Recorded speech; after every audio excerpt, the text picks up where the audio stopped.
everybody, welcome back to my show. My name is Matt Clements. I'm a realtor in my hometown of Laguna Niguel. I work with Prudential California Realty. This is called the Market Minute.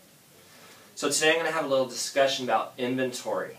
Now there's really three different types of properties that are available for sale on the market here in Southern California. In fact, throughout the country, but the most prevalent, I'm going to touch on each one of the three. The first one is called a short sale.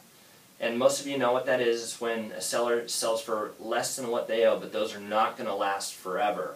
The House Resolution 3648, as of today, expires at the end of the year, December 31st. So even though we may have short sales past that, the sellers won't have a great advantage to do so.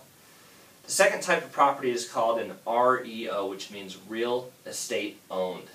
That was a home that had foreclosed and now the bank has taken it back, so the bank is actually the owner. Now these are federally regulated and they're going out at a very slow stream.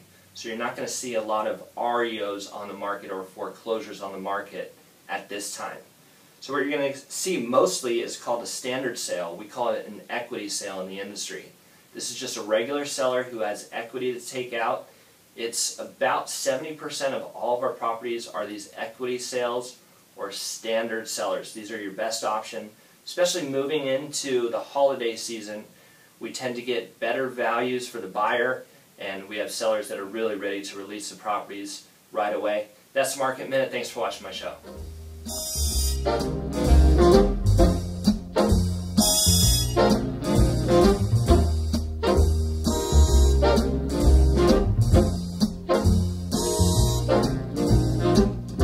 Someday